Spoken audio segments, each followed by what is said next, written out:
Okay, good afternoon, everybody. Before I call the meeting to order, discuss what's going to take place today. I'd like to welcome everybody to the laptop.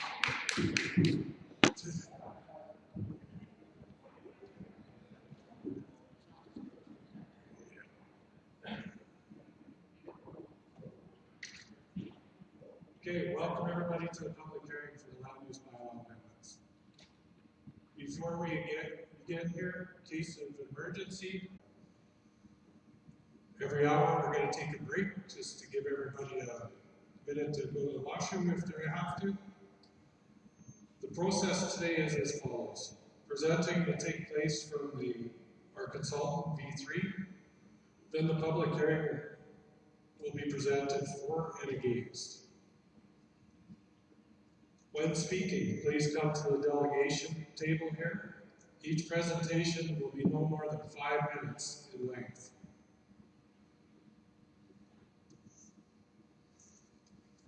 Anytime you need to address anything, please address the chair, which is myself. Council may ask the presenters questions to the chair. Presenters are not allowed to engage with the audience. Audience, do not hoot and holler, that's not appropriate. The land use bylaw will not be debated today. This is for information gathering only. Second and third reading will be discussed in council tomorrow or at a regular council meeting. All right, I will call the meeting to order. The agenda, is there any additions or deletions? Not seeing any. Shane, just go to the agenda. All right, we're going to Kaylee.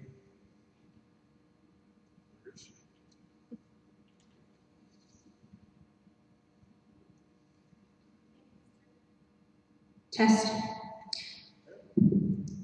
Thank you, Mr. Chairman. Bylaw 2022/09 Land Use Bylaw. The Land Use Bylaw, commonly referred to as the LUB, is a regulatory planning document that establishes the rules and regulations for land use and development, as well as the process of making decisions for development, permit, and subdivisions in Cypress County. The Land Use Bylaw effectively acts as a rule book for what can and cannot occur on a parcel of land. In May 2021, V3 Consulting Companies of Canada was retained to assist the county in a review of our land use bylaw for potential amendments.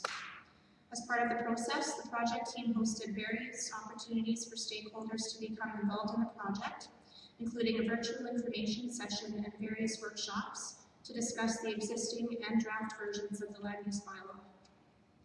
Those in attendance were the public and ratepayers, our neighboring municipalities, as well as council and staff.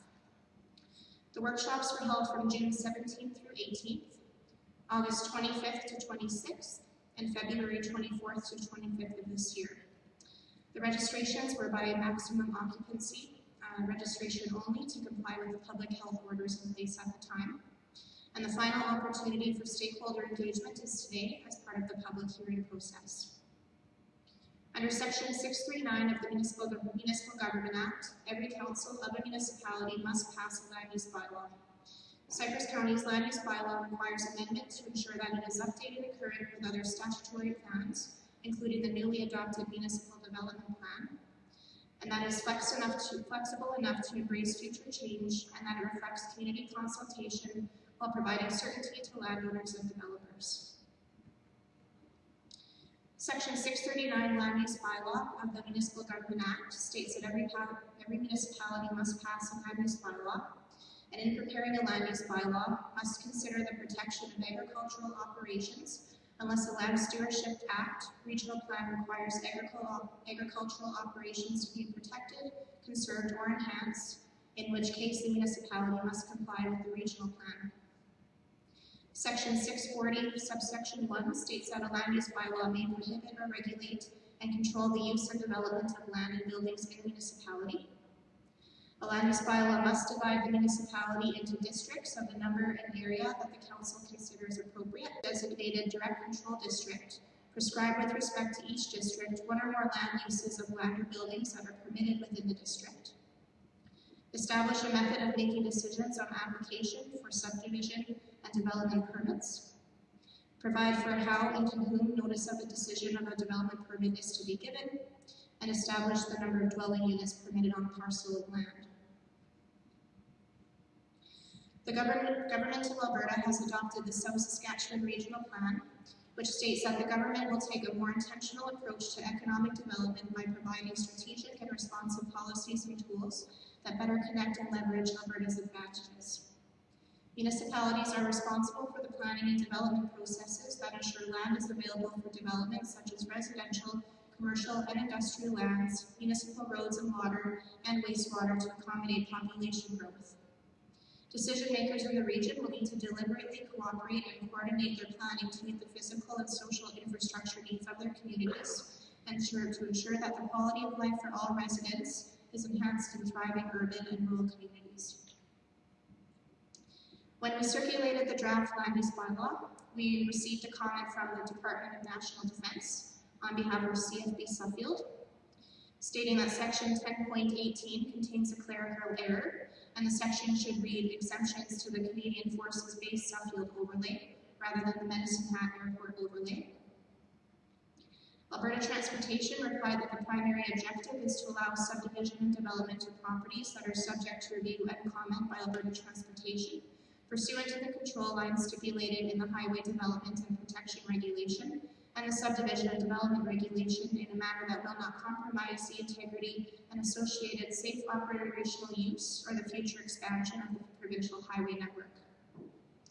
The document is well organized and thoroughly covers all the issues that are pertinent when establishing a framework for subsequent land use redesignation, subdivision, and development within the plan area.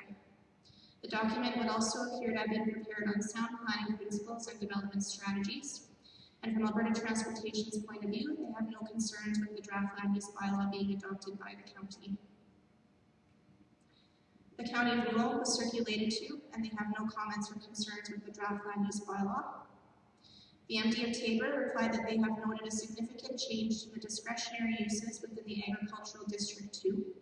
While the MD does not anticipate any concerns due to land ownership in the intermunicipal development plan area being primarily public lands, should there be any concerns or issues with future IDP referrals, the MD would request to meet administratively through the IDP process to discuss consideration of expansion of circulation requirements. At the time of writing the report, no written comments or objections were received from special areas, County 40 Mile, Town of Redcliffe, or the City of Medicine Hat. And after publishing the agenda, we did receive a written submission. It is submitted by Big Marble Farms, and it is addressed to Cypress County Council. Due to the newest redraft, we would like to provide additional feedback pertaining to section 12.11 greenhouses, class 1 and class 2. In section 12.11.3, the bylaw states a commercial greenhouse 2 facility shall be required to contain 80% of the artificial light from illuminating upwards and outwards at all times as a condition of the development permit's approval. The applicant shall be required to submit a detailed description of the artificial lighting control at the time of the development application. In section 12.11.3, subsection A, the bylaw then states that there is a setback of 300 meters from a boundary of a residential district and 100 meters from a dwelling located on an adjacent parcel or residential district, where the applicant can demonstrate to the satisfaction of the development authority that 80% of the light will be contained. We would like to understand which setback is required, as this seems to ask for both a 300-meter and, not or, 100-meter setback with the redundant requirement of demonstrating to the development authority that 80% of the lighting illumination will be mitigated. This mitigation would already be needed to be shown in the initial development permit approval. Thank you for the opportunity to participate in the land use bylaw review. We appreciate that the process is ongoing, and we look forward to working on a final version that is in the interest of all parties. And it's signed by Ryan Kramer on behalf of Big Marble Farms. That concludes my presentation, Mr. Chairman, and through you, I'll pass it over to Peter Vanna. Peter is just to my right here, and he is with B3 Consulting and is the consultant that the county retained for our land use bylaw work. Good afternoon, Mr. Chairman, members of council. I'd like to provide council with a brief recap of the scope of the process that we followed as part of this process. Into the next slide.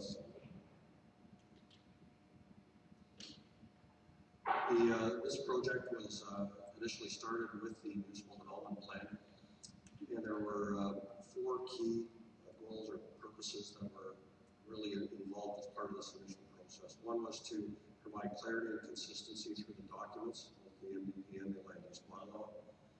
Secondly, to engage and inform the public in terms of the documents and the purpose of those documents. Third was to provide a user-friendly document that was easily understood and can be followed by the public as well as other members of either council, administration, or other agencies. And fourthly, to update the current regulations and policies that were in the documents so that they were consistent with provincial legislation and best practices. Moving on to the process that we followed. Next slide. This process started back in late May of 2021. And as part of this process, we have gone through a number of steps to engage the public, to inform them, to involve them as part of feedback loops in terms of writing the documents and getting the feedback on the documents. The municipal development plan was adopted prior to the last election, and work continued on with the land use bylaw. Afterwards, in November of last year, it has gone through public stakeholder feedback engagement loop, as well as a legal review and circulation to adjacent municipalities for review as well, which brings us to where we are today. Next slide. Just looking at the level of engagement that was involved as part of the process. This process has involved various aspects of public engagement, looking at from engaging the public to inform them as to what these bylaws are. Secondly, to initiate surveys to get their feedback and thoughts on the bylaws, to engage council administration as well last year in terms of these documents, to get feedback, get feedback from stakeholders and the public as well last year. This sort of brought us to the point in February where we were able to create a second draft of the bylaw, and we engaged the public once again with this second draft to create a third draft in late February. Next slide. So recapping what we heard as part of the initial process, as part of this, people told us that the land use bylaw and the development process could be easier to follow and navigate. And it's felt that the existing bylaw did not do that. The decisions weren't always followed relative to policy outlined in the statutory plans, as well as the municipal development plan. The organization of the land use bylaw was sometimes difficult to follow. The permitted and discretionary uses needed to be looked at. The number of districts needed to be looked at, as well as things like definitions, specific land use regulations, as well as drainage and site coverage in the country residential districts. Next. Looking at the overview of the land use changes that have occurred, the key areas of difference are that overall we've reduced the number of districts in the proposed bylaw. The regulatory consistency is consistent with the new municipal development plan that was approved by council. We've incorporated best practices from other rural municipalities as well as provincial legislation and guidelines. All the land uses and land use districts have been reviewed relative to the permitted and discretionary uses in each district. The general regulations specific use regulations, sign regulations, and definitions, and use classes have all been reviewed for clarity and consistency, and where necessary, new ones have been added. Next slide. Overall, the structure of the bylaw has been changed as well to make the bylaw easier to read. The layout and the graphics have been added to make it a more user-friendly document. Next slide.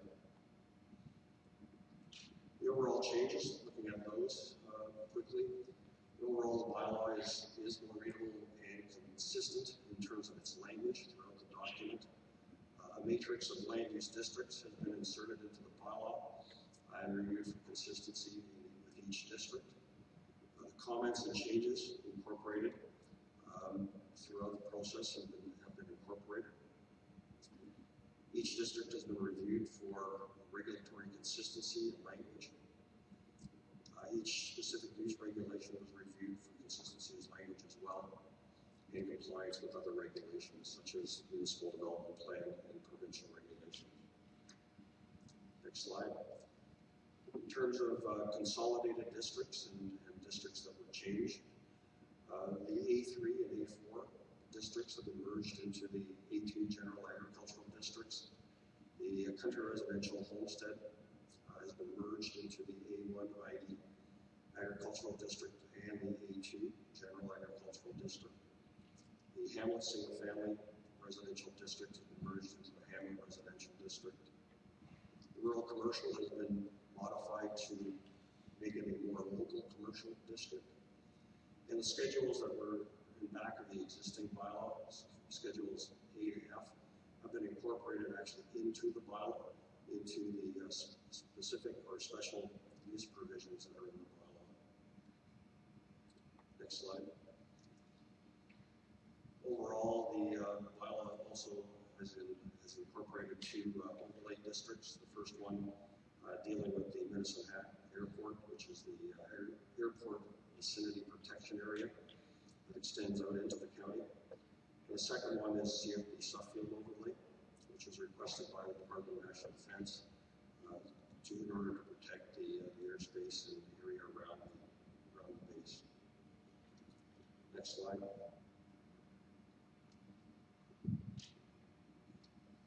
Looking at the general use regulations, a number of the general use regulations have been amended or added.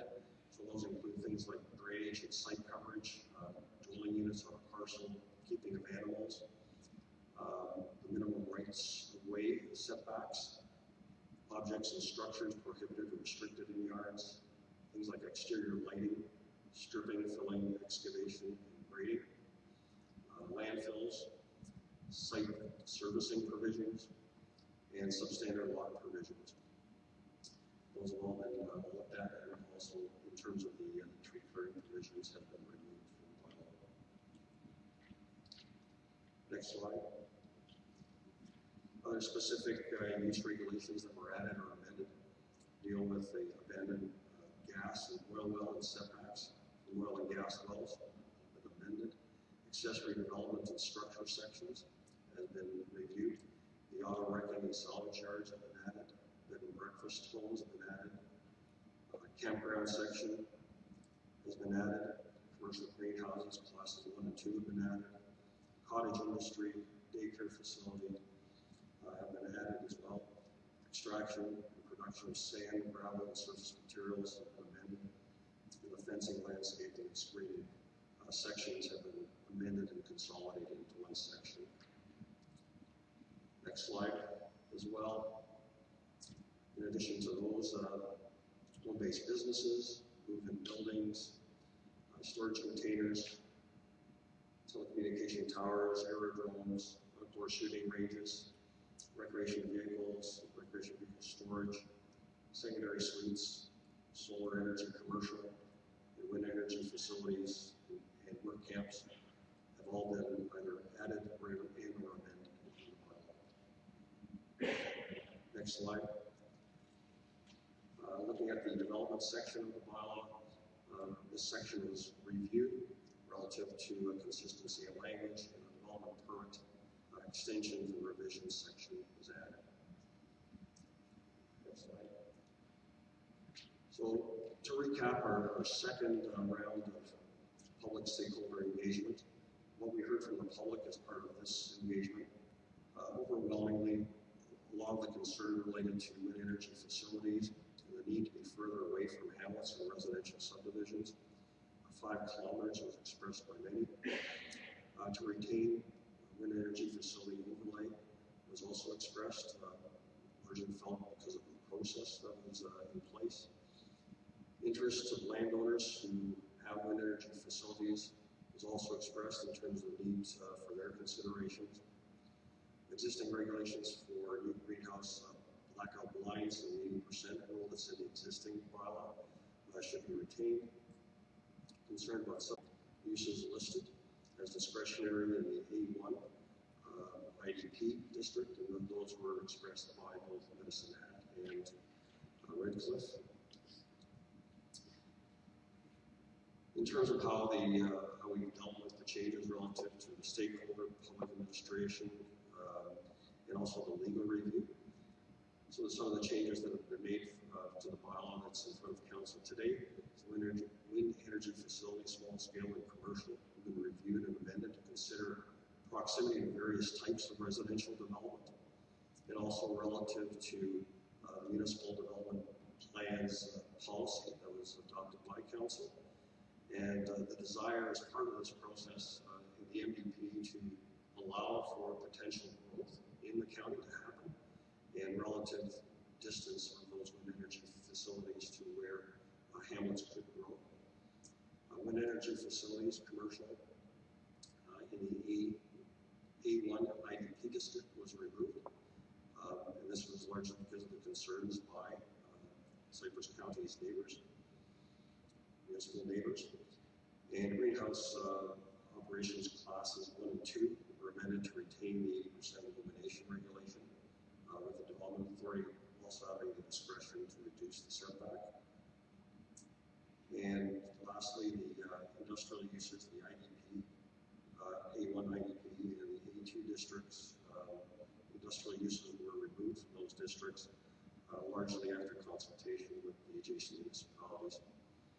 And lastly, the Dunmore Hamlet boundary is proposed in the bylaw to be expanded to address potential future development that is proposed at the county present. Those conclude my remarks, Mr. Chairman. Okay, thank you, Kaylee and Peter. Are there any questions of the planner or the consultant from the council?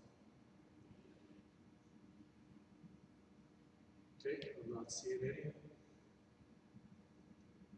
Are there any comments from anyone speaking in favor of the proposed bylaw? I know there's some names on the list there, so I don't have the list, so if anybody wants to make a comment in favor, please come up and take the podium here.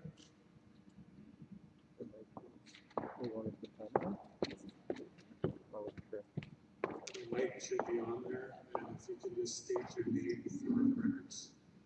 Perfect. It is working. My name is Marinka. I am here from Renewable Energy Systems Canada, representing the Hilda Wind Farm, Mr. Chairman. I'm just going to read out a letter that was submitted to the council yesterday from a colleague of mine, Peter Henn, the #1 project manager on the project, and from myself as well.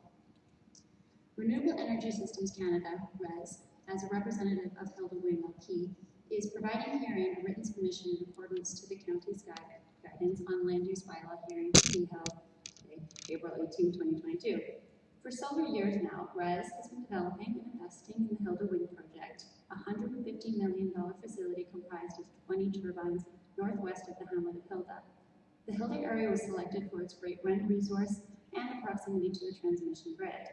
But most importantly, it has thrived in the past few years because of its very supportive group of landowners represented by approximately 30 landowners. For our consultation efforts held to date, we can also say with confidence that this project is strongly supported by the local community as well. For RES, a collaboration and support is key to the project's success.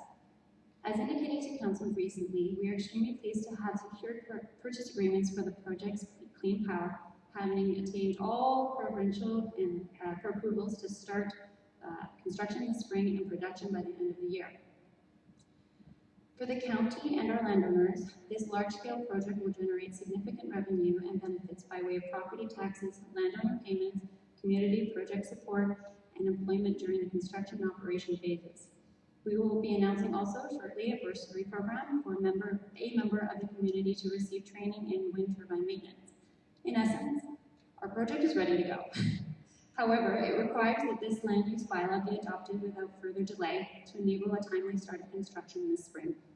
We have followed closely the county's efforts to consult and engage with the community, and we find that the bylaw is very well thought out with respect to wind power project provisions and fully commend the county's work. We are pleased to see that the county is clearly attempting to enable wind energy projects while providing sensible siting requirements fully aligned with the Alberta regional and development objectives. We believe that we speak not only for the Hilda Wind project, but also for 30 landowners and partners in this project, in saying that we fully support this land use bylaw 2022-09 as per its draft version March 16, 2022, and hope to see it adopted imminently. Thank you, everyone. Thank you.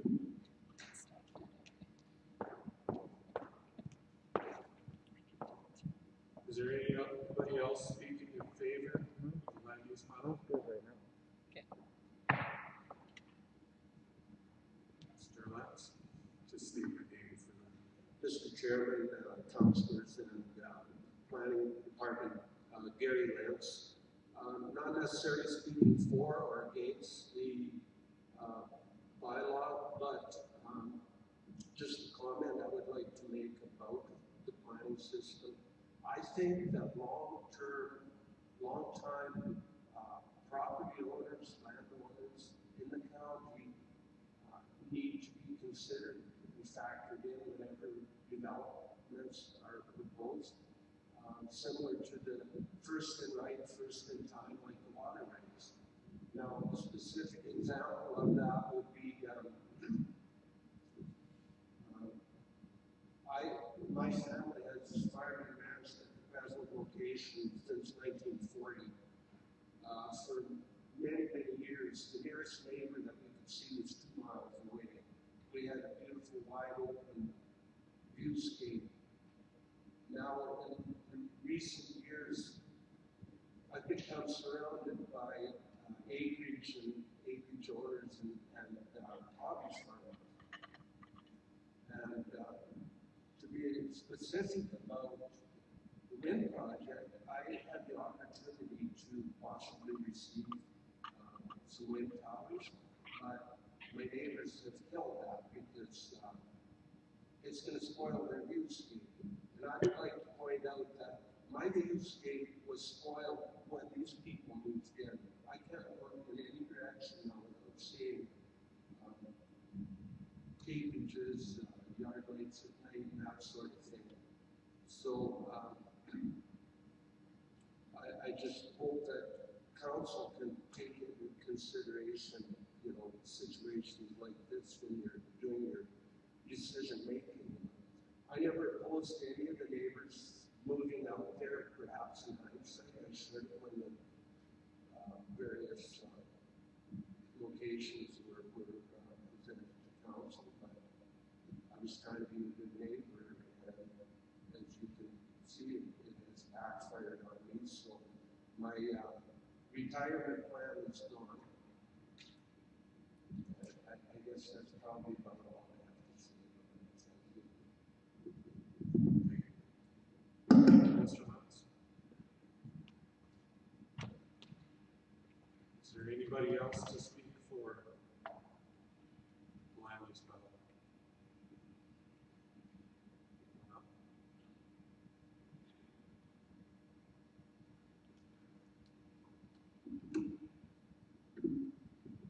Hi, sorry I'm not familiar with the formalities of these meetings. I'm also not very good at public speaking anymore. There was a time when I attended this school, you would never have got an assignment from me that was not top-notch. Life and my health has, I apologize, I have not met the entire bylaw. My concern, I'm actually one of the acreages that is obscuring Mr. Lentz's view. I did not build it there, I purchased it from my mom. And I do understand that that's probably frustrating to me as a viewscape, but for us, it actually isn't so much about the aesthetics. The idea of turbines on the horizon in the sunset, I'm not opposed to a few, for sure. The large numbers concern me because like today and many other days, when we first were approached, I put up a windsock in my backyard because some of the reps were trying to tell me our wind usually came from the northwest. I was sure it was from the southwest, from the direction that they had proposed putting turbines from our 6 acreages at City View Estates. Pretty much every windstorm that we get, I mean, occasionally we do get them from the north, but a lot of our storms where we're situated, the wind is coming from the southwest. And I watch this windsock thinking about the day when the turbines are there. Now, technology is getting better, and hopefully there are a lot of protocols to protect us in the event that one of these failed in one of our windstorms. They have to shut down at 40 kilometers an hour. So with the amount of wind or heavy wind we get here, it's possible they can be shut down for a large portion of the time. They're very inefficient. So during these windstorms, I imagine that a lot of us will be very uncomfortable. We haul our water. We haven't been able to tie into the water co-op yet, so we don't really have an adequate fire protection for the times when our fire department they're spread all over the county, they're very busy, and I respect what they do, absolutely. And when this all started, I did try to reach out to our fire chief. I did not receive any comment back. Instead, I got a letter from NG saying that he had talked to them, and he was certain that he could handle the additional fire hazards. There are lots of projects going up in the county. NG's is the one that is closely to me. The turbines start about 2 kilometers to the southwest of me, and the power station is also supposed to go in that direction. I don't want to stop anybody from making money off their land, and I understand that. It's not about what they look like. There are other concerns.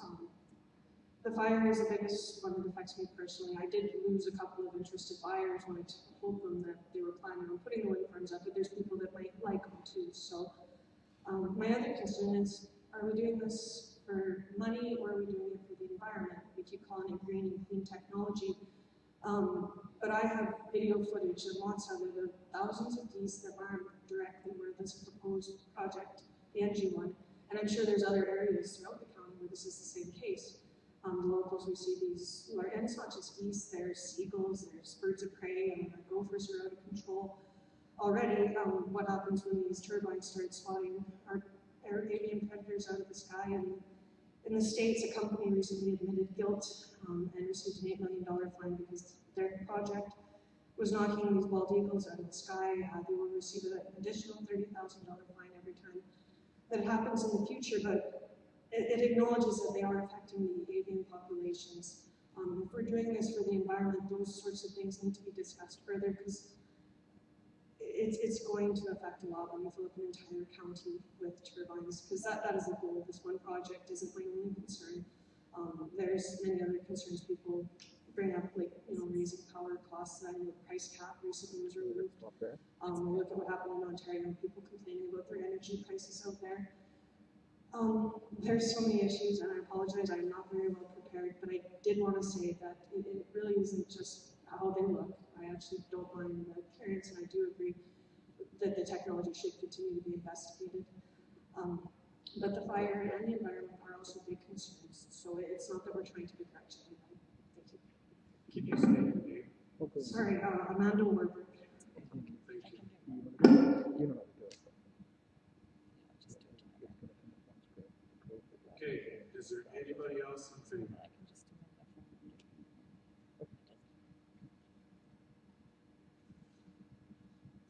Third and final call, is there anybody else in favor that wants to make a comment? Please state your name.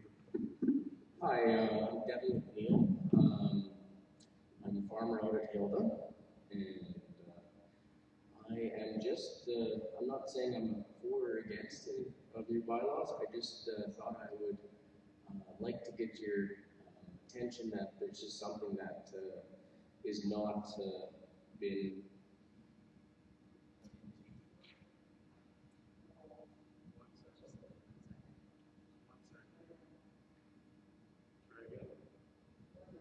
Testing. Yeah, is that better? Here we go. Anyways, from your setbacks from water bodies, I guess if you have natural drainage and if it is just runoff fed, there is nothing in these bylaws that has elevation that puts it into consideration. I guess for distances, if it's more than 40 acres, it has to be 200 feet away from the distance, or 100 feet from, or 200 feet. If it's more than 40 acres, and if it's under 40 acres, then it's got to be 100 feet. But there's nothing that has elevation in these bylaws put into consideration. So water does slow down, and like the 1 in a 100-year flood, it has to be put into consideration. But if there is lower elevation that can hold, say, triple or double or even more, all I'm asking is that the elevation gets put into consideration on this. And yeah, I guess that's about all. Okay. Thank you. Oh, we have a question for you. Which section were you referring to?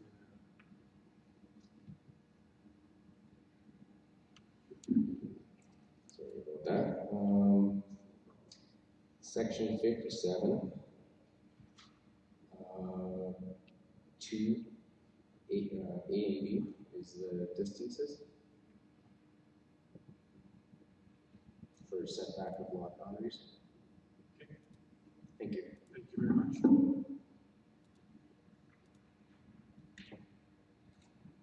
Okay, is there anybody else in favor?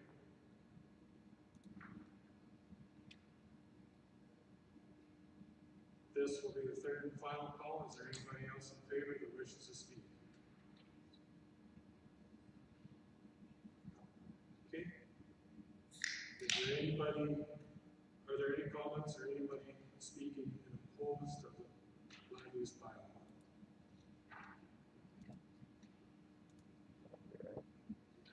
I got one at a time here. Three here next.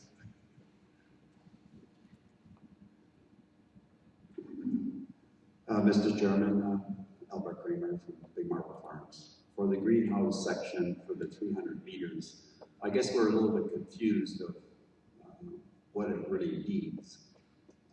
Because 300 meters is a long ways from a residence. We had talked to you guys about this before, and we have a project that's already in play. Is there a grandfather to this, or when this rule comes in, do we have to apply? Because the greenhouse that's going to be expanded by Sunshine is not going to fall into this 300 meters. It's 80% light embedment. So does that mean it could be within 100 feet, or does it need to be 300 feet?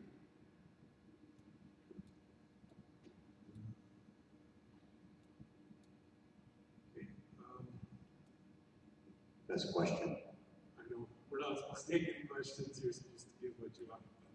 And that's fine. I don't need to know the answer today. I just wanted to make you guys aware of this. And there's also a project that's coming on board. I had talked to you about that, Richard. They did purchase land on the understanding it's 100 meters. And where they are planning on putting this facility, the 300 meters will not work. So I think it's imperative that we know or have some clarification of this. And that's on Range Road 55 and 120. So you don't have to answer today. No, well, I can't answer today. We're just here to take all your guys' questions that will be in our debating when that happens. Okay. And when the land use bylaw comes on. And so, yeah, I'm clear when that comes up. as long as everybody's clear of what my concerns is. And I think going forward too, with greenhouses, if you bought a quarter of land and you wanted to put up 40 acres, it'd be pretty tough if there was a corner house involved. And light embedment is getting better all the time. This new facility that's going up, it'd be 100%. So does it mean there's no 300 meters when there's no lights? Right? That's another question. So there's a few things there. We will be asking them on your behalf. Okay, thanks. I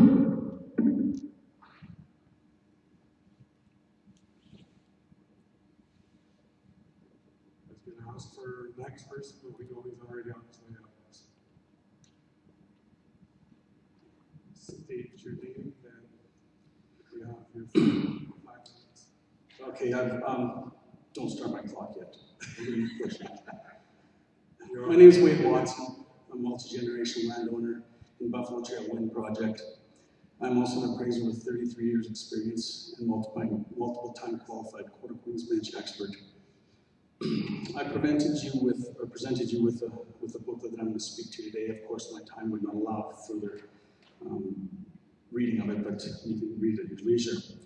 The portion of the land use bylaw I wish to talk about in particular today is section 12.25.2.3.4, and those are setbacks.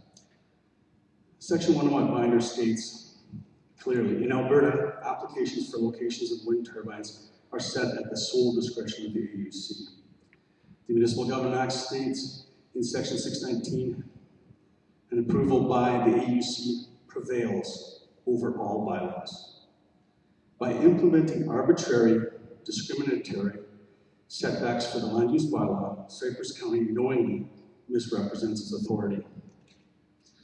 When speaking with staff about the rationale for setbacks, property values were indicated.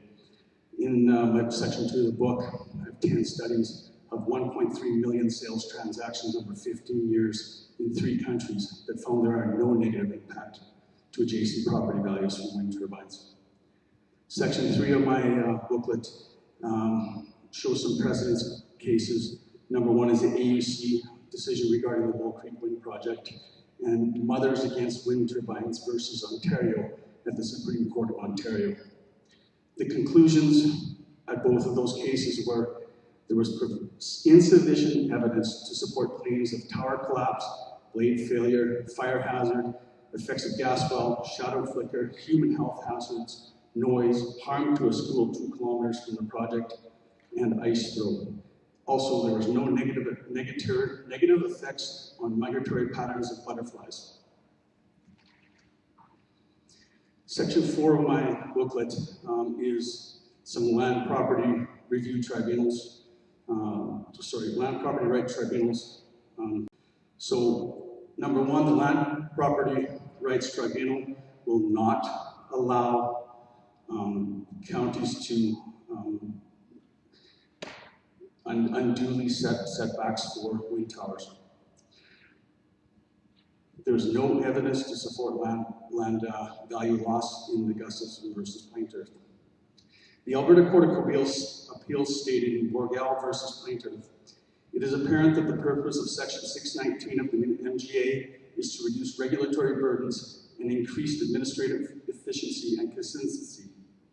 Section 19 achieves this by granting paramountcy to decisions of certain provincial bodies to ensure projects are not blocked at the municipal level for issues already considered and approved at the provincial level.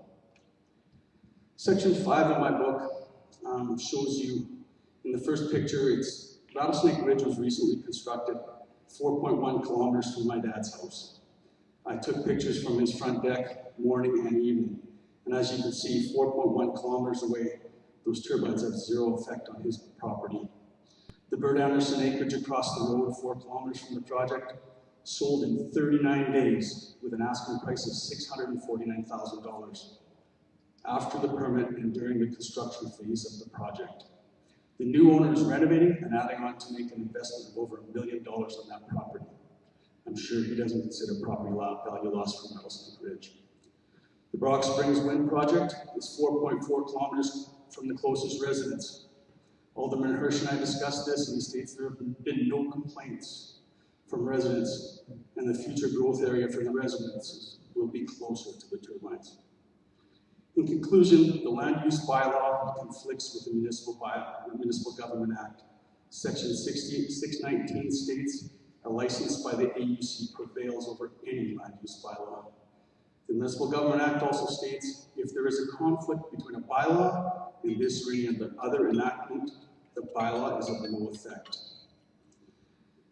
Lastly, 536.1, a person may apply to the Court of Queen's Bench for a declaration that a bylaw or resolution is invalid. This bylaw does not comply with the Municipal Government Act and is in contradiction to the decision of multiple judiciary levels. The county has put forth a bylaw that says to residences, we give you preference if you live in a hamlet, over people in acreages, over people on farms. The bylaw says to farmers, if people from hamlets and acreages complain too loud and set up misinformation websites to scare the public, we'll ignore data and court precedents and limit your rights to agriculturally compatible development. In your 5 minutes. Lastly, the bylaw says to potential investors and developers, we will arbitrarily amend bylaws to kneecap your investments if it is to our political advantage.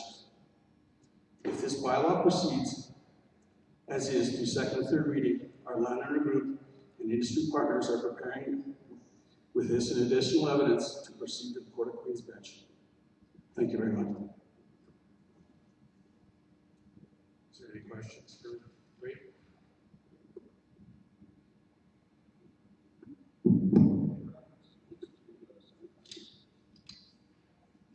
Kaylee, you reference to this? Is that where arbitrarily against weight, just reference to the setback distance? Setbacks from turbines are determined at the AUC level. The municipality has no purpose to put setbacks in, as they can't be defended at the LPRT or the Court of Queen's Bench, or the Municipal Government Act does not support that either. That's not what he asked. He asked its reference to setbacks. That's what you're in. Say that again, please. Can you hear me now? So, no, wait, but I'm wondering, is it just what your group is arbitrarily against? Is it just the setback distance being in the bylaw that is what you're against, or is there more to it than just that? We are against anything that does not comply with the Municipal Government Act and decisions by the AUC regarding wind turbines. It's not the jurisdiction of the municipal government to put them in the bylaws. So, in accordance with the Municipal Government Act, the county can set their land use bylaws in ways that see regarding right. It's not that the AUC can take the bylaws into consideration, but they don't have to follow it at the AUC level. It's my interpretation. Correct. The AUC is not controlled by the bylaws of the county. And the Land Property Rights Tribunal, which is, if say somebody came to the Planning Commission with an application for wind turbines, and we declined them based on their setbacks, they would go to the Land Property Rights Tribunal. That's the second set. The Land Property Rights Tribunal does not have the authority to move the positions of the turbines. So putting this in place will never affect the locations of the turbines as determined by the sole authority, which is the AUC. Okay, thank you, Wade. Is there any other questions? Okay. All right. We're going to take a 5-minute break here, and then we'll come back to more questions on the, or anybody else.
Is there anybody else speaking in opposition of the bylaw?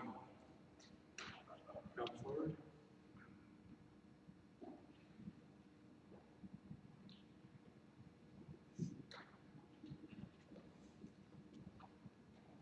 Okay, and I got away on the last time, so there's a 5-minute rule. Just address your name. Yeah, thank you. My name is Rob Maitland. I'm the Director of Development with NG. Thank you very much to the Chairman and Council for giving me the opportunity to address it today. We're a global energy company. We've been developing the Buffalo Trail Wind Project in Cypress County since 2017. And we're pleased that Cypress County recognizes the important role of renewable energy for a strong and diversified economy, and that you're taking feedback from stakeholders on the draft land use bylaw. We've been developing the Buffalo Trail Wind Project since 2017, and we've developed the project in accordance with all the provincial setback requirements and the municipal setback requirements contained in the current Cypress County Land Use Bylaw 2018/04. Through our consultation process with stakeholders, we engaged with folks in the vicinity of the project, and as a result of that, and some feedback we got from some of the neighboring landowners in certain areas around the project, we significantly revised the design of the project to mitigate the impact on local stakeholders that had concerns about the project, and we moved back the project from those folks' properties. And that involved acquiring some new lands, redoing some environmental surveys, and redoing our project design, which added about 2 years to our development timeline for our project. The result was a redesigned layout that's now at least 1.9 kilometers from hamlets and subdivisions. We've invested several $1 million in development of the project, and this is almost entirely in the province of Alberta and mostly directly in Cypress County. Slides 6 and 7 go into more details on the economic benefits of wind projects. For the our concerns are with section 12.25.2, .3, and .5 of the new draft land use bylaw, and the map at the back of the presentation shows the impact of the 5-kilometer setback proposed on hamlets and 3-kilometer setback proposed on subdivisions compared to our proposed turbine layout. There are several turbines that would be affected by such a setback. As well, the county is proposing to change the setback for dwelling units from 4 times the turbine height to 5 times the turbine height, and that would also impact several of our proposed turbine locations. So this will have an impact on the overall timing and competitiveness of our project within the industry. And for participating landowners whose lands are within those setbacks, there's a significant economic impact on those folks. And also the participating landowners whose lands are not within those setbacks are impacted due to the overall negative consequences to the project as a whole. There's several maps in slides 8 through 12, but the map on slide 12 kind of summarizes them.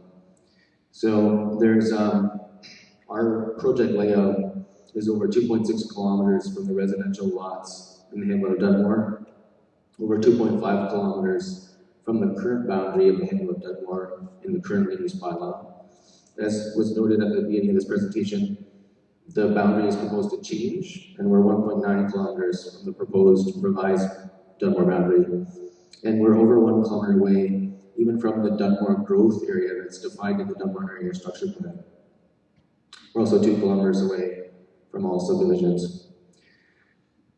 There's existing measures in place, both at the provincial and municipal level, to address setbacks between wind turbines and dwellings. And the AUC has Rule 12, which sets a maximum acceptable sound level for all dwellings within the vicinity of a wind project. And this requires developers to set back turbines far enough to keep the sound levels below those thresholds. Also, thank you. Also, the existing land use bylaw has a setback of 4 times the turbine height, and also requires the minimum setback in accordance with the AUC stipulations. We believe that this is a reasonable approach to setbacks for wind turbines. So our recommendation for your consideration would be to remove the 5 kilometer and 3 kilometer setback from hamlets and subdivisions, and maintain the 4 times turbine height setback to dwelling units.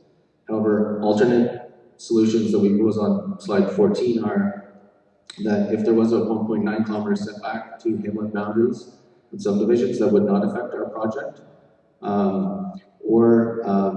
Even if you put a 4 times turbine height setback on the growth area of hamlets, our project would still be unaffected by that, and you would have an additional buffer space between the current hamlet boundary and the project to accommodate growth.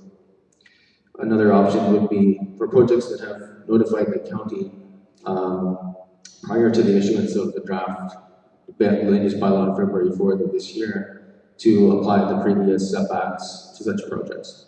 Those are 3 alternate solutions that we think might be feasible to sort of find a compromise to address stakeholders' concerns and also allow the project to proceed. Thank you very much for your time. Does council have any questions on this? Okay, thank you very much.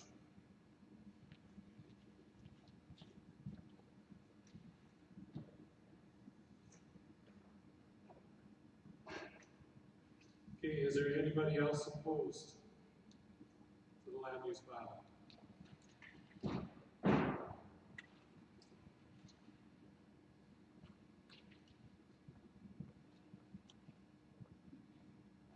Okay, yeah, please state your name.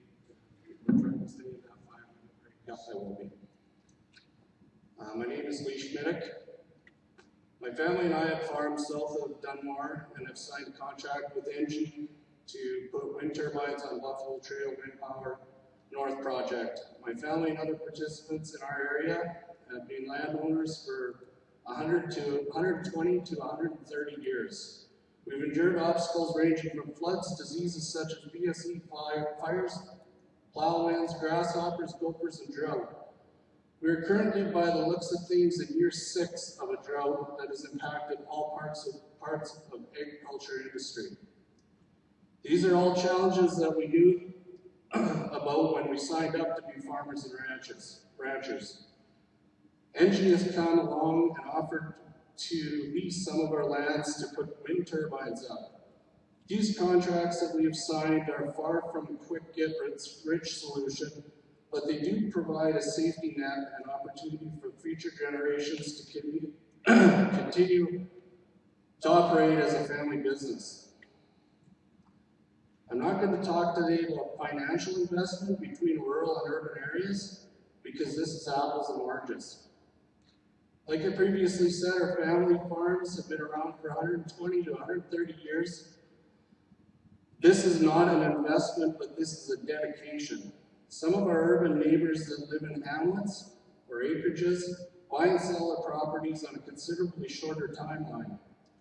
These are some of the people who are trying to change the offset distances and are dictating how we are to use our land. I feel this is so unfair that a group who does not have the invested time like we do are able to have such a big impact on this decision. I've also seen a lot of posts about how residents of Dunmore and the acreages around it have been really concerned about their views of the countryside. Guess who actually owns those views? I have hills you look at, my neighbors have valleys you look at, and his neighbors has trees you look at. Your investment does not pay any royalties to me or my neighbors. My neighbors and I have our land for one reason. It's to make money. We own farms, whether it's growing crops or raising livestock. We have invested in our land to make money. Lately, with the years of drought and low commodity prices, we need to turn to another type of farming, wind farming. The county up until this boycott had offsets of 2 kilometers, which is common with all other counties in Alberta and abides with UAC standards. They now want to move these offsets to 5 kilometers, which will only restrict more farmers from not being able to have the opportunity to have the wind turbines on their land. When and where will this stop? Are these groups then going to tell us when and how we can perform our farming practices? Another frustrating part of this boycott is the society wanting to continually move forward with concept of green energy. But it seems like when it doesn't fit the agenda of some, then this group wants to move the goalposts. It seems like the demands for more power is getting greater every year, which means we need to optimize all sources to provide these needs. We all want less expensive power bills, and this is one way of achieving that. When a company like EDF Renewables came into an area south of Dunmore to set up a wind farm, they came to the Dunmore Association and donated $150,000. There were no complaints or protests about that. I can't talk for energy, but I'm sure that this is almost protocol for these companies to contribute back to the communities.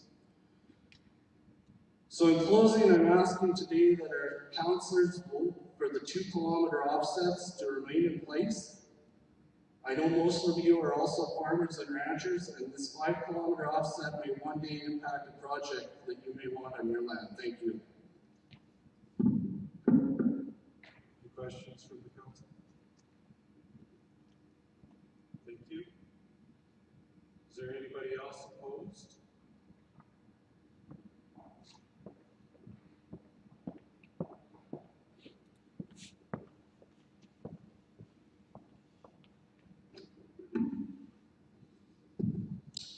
Hello, everybody.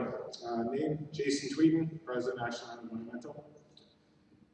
Multipostal subdivisions versus development setbacks seems like is what we're talking about today. First of all, I'd like to thank everyone for the opportunity to talk. I'm excited that Cypress County has taken this huge undertaking to review its bylaws. It shows that the councillors are looking forward to the future and not stuck in the past. Cypress County has pivoted plenty in the last 5 to 10 years with the downturn in oil and gas. This area was once known as and had the gas city, then we had the grass city, and now potentially we might have the hydrogen city. I applaud the councillors to ensure that Cypress County is open for business and attract development throughout opportunities in the entire county. This county will not be able to continue to strive unless it's flexible and moves with the industry that's around it. Not here to speak either in favor or opposed to anything. I just want to make a couple comments in regards to this bylaw and this process. We must remember that agriculture is the #1 industry within the county, but unfortunately, farms are only getting bigger, which means that there's less and less of them out there. What is gained in size is lost in quantity, meaning less farmers, but bigger in size, spreading out over larger blocks of land. Industry has always been here to support the county and support the agriculture industry directly or indirectly. 15 years ago, we would have seen sponsorship from Canada. We just heard about now recently sponsorship from companies like EDF Renewables. Times are changing. I just want to stress to the councillors to look at what and who the growth will come from in the future. What developments do we see replacing oil and gas from the past?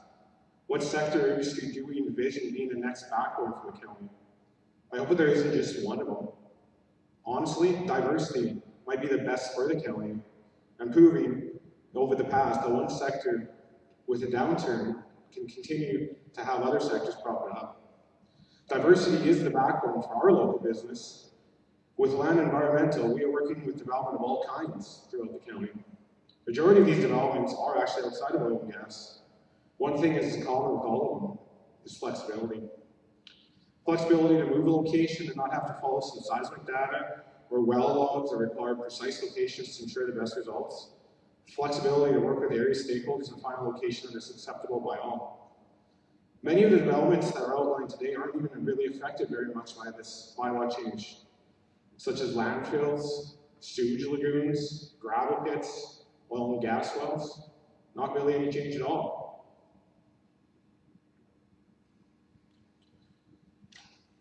This bylaw also doesn't affect any restrictions to high-intensity agriculture operations that require NRCB approvals.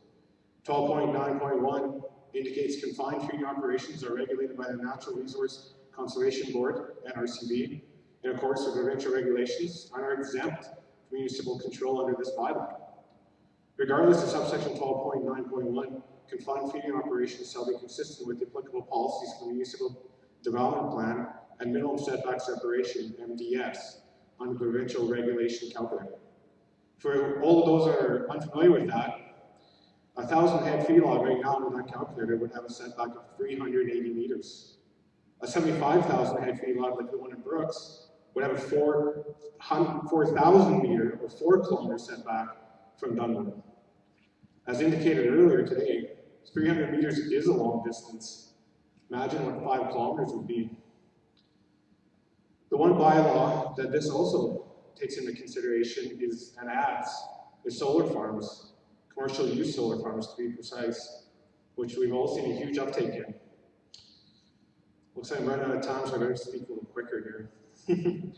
Ultimately, what I want to stress is that the councillors need to be encouraged to let the process follow the current place. It was indicated earlier that these regulations need to be consistent. What is consistent? Let the development be underneath the regulation that it develops. I urge the councillors to allow the current regulators like the AUC to regulate. Allow them to determine and monitor to ensure the environmental setbacks are in place and ensure that the environment concerns and constraints are taken into consideration, that stakeholders in the public have the ability to have their motions heard within the process. AUC approvals are not easy to get. You must remember that there is ability for everyone to have intervenership in those processes. It's not up to the county to give out those applications. Thank you for your time. Thank you.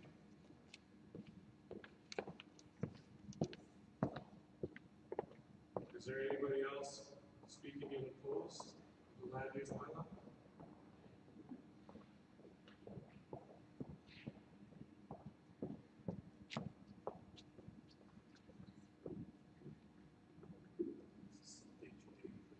Good afternoon, my name is Jolene Watson, and I'm a landowner in the NG Buffalo project.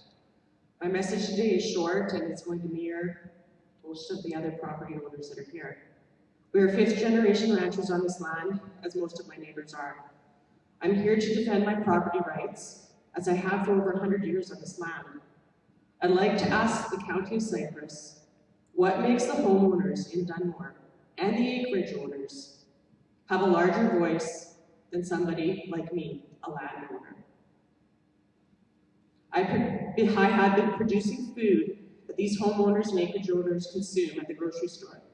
Ethically, how can they dictate how landowners like myself should develop my land? I was reminded this morning, good fences make good neighbors. Respectfully, the Dunmore residents should stay on their side of the fence, and I'll stay on my side of the fence. In conclusion, I will stand in unity with my fellow landowners and protect our property rights as ranchers and farmers. Thank you. Thank you.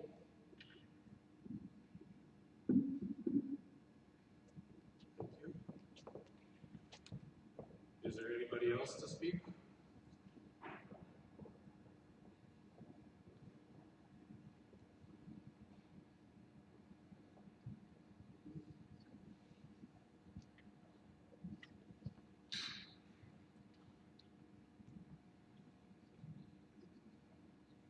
Is it on? There we go. My name is Lauren Gill. Most of you guys up there know who I am. You know where we farm. You know most of my family. We are opposed to the setback for the simple fact that some of our land is within 4 to 5 kilometers of the closest acreage. And this is going to affect us in a very, very negative way. I think the decision of this setback should be left up to the AUC. And I'm getting tired of the old adage, we want green energy, but not in our backyard. A few years back, I was part of the 500 kV power line that went through this county. Me and Wade were both on the same committee. We negotiated a proper place for it to be put and a decent settlement for the people that had to put up with it. Now when you drive by, you don't even know that that line is there. Nobody recognizes it, nobody acknowledges it. Windmills are the same thing. People don't want to look at them. Guess what? Within a day or two, you won't even know it's there. Get this out of your head, people. Where do you think your power and where your light switch is going to come from in the future? The government is pushing green energy. Our county should reap the benefits of the taxes and the availability for people to work there. These projects will support hundreds of local people in a positive way, and not for just a year or two to come. It's for the next 25 to 30 years. Thank you for your time. Thank you. Is there anybody else opposed?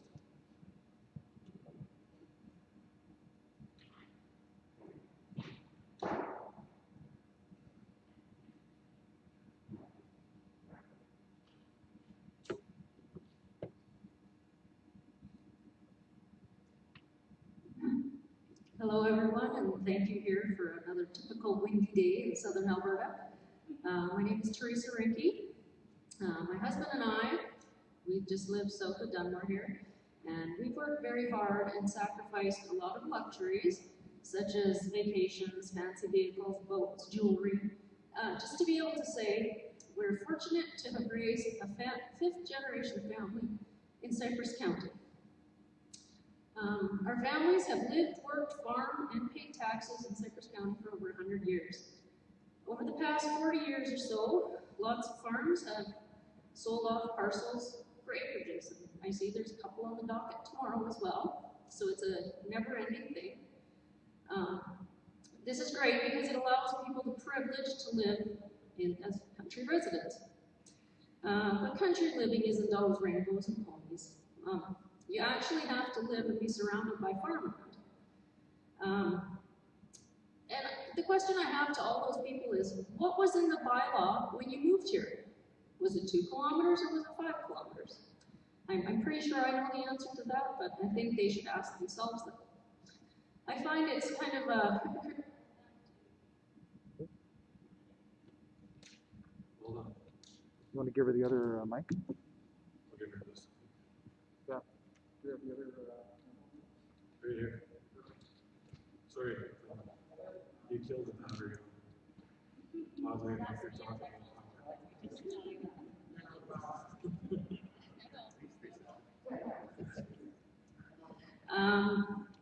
And I find it very hypocritical that they're telling us how our farmland can be used.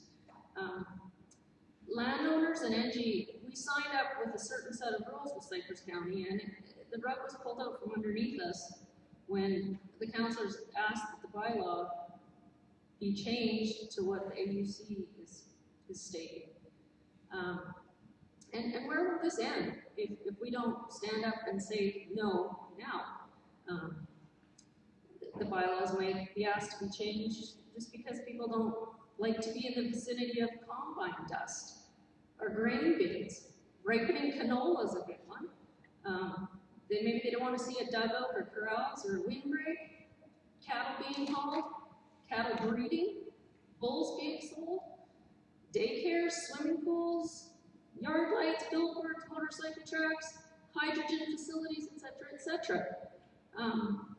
My reference to all those things are in the land use bylaw, where in most cases they say the Alberta government regulations are what's being followed. So windmills should be no exception to that, and they should have setbacks as to what the AUC already has extensively studied and set up. Excuse me.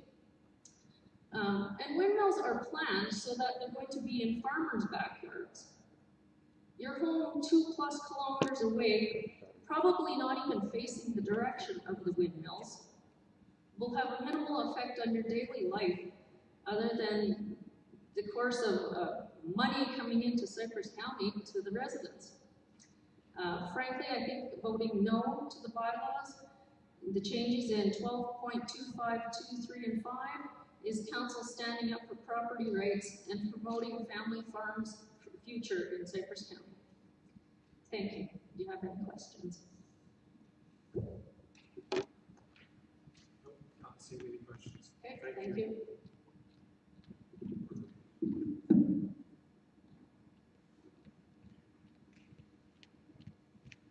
Okay, is there any other in opposed?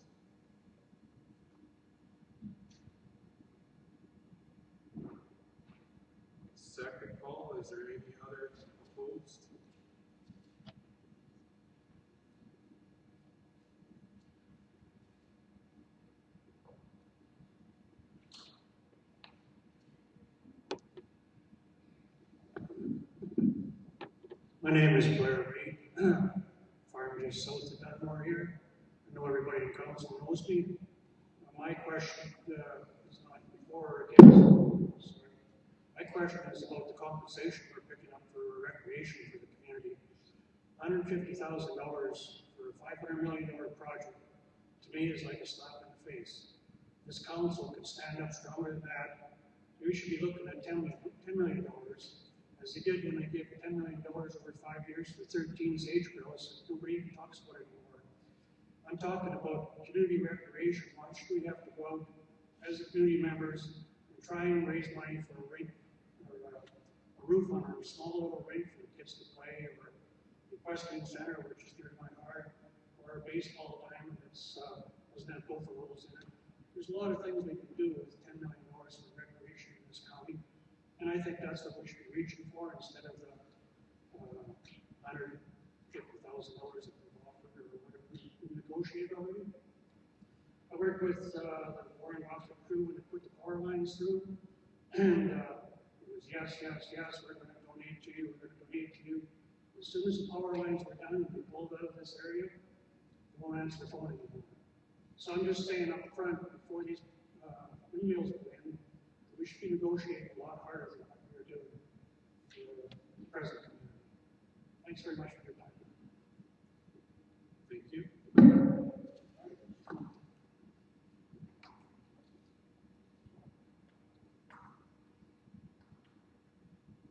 Is there anybody else speaking opposed?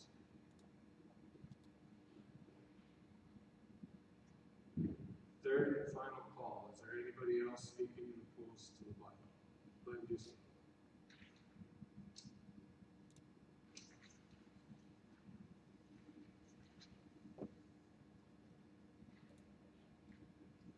I'll now call for final submissions for those who feel they have not had the opportunity to be fully participate in this public hearing. Is there anybody that feels they have not had a chance to speak? Second call. Third and final call for anybody who feels that they have not had a chance to speak. Not seeing anybody? The public hearing for Bylaw 2022-09 is concluded. No further submissions will be accepted. Meeting is adjourned. Thank you everybody for your participation.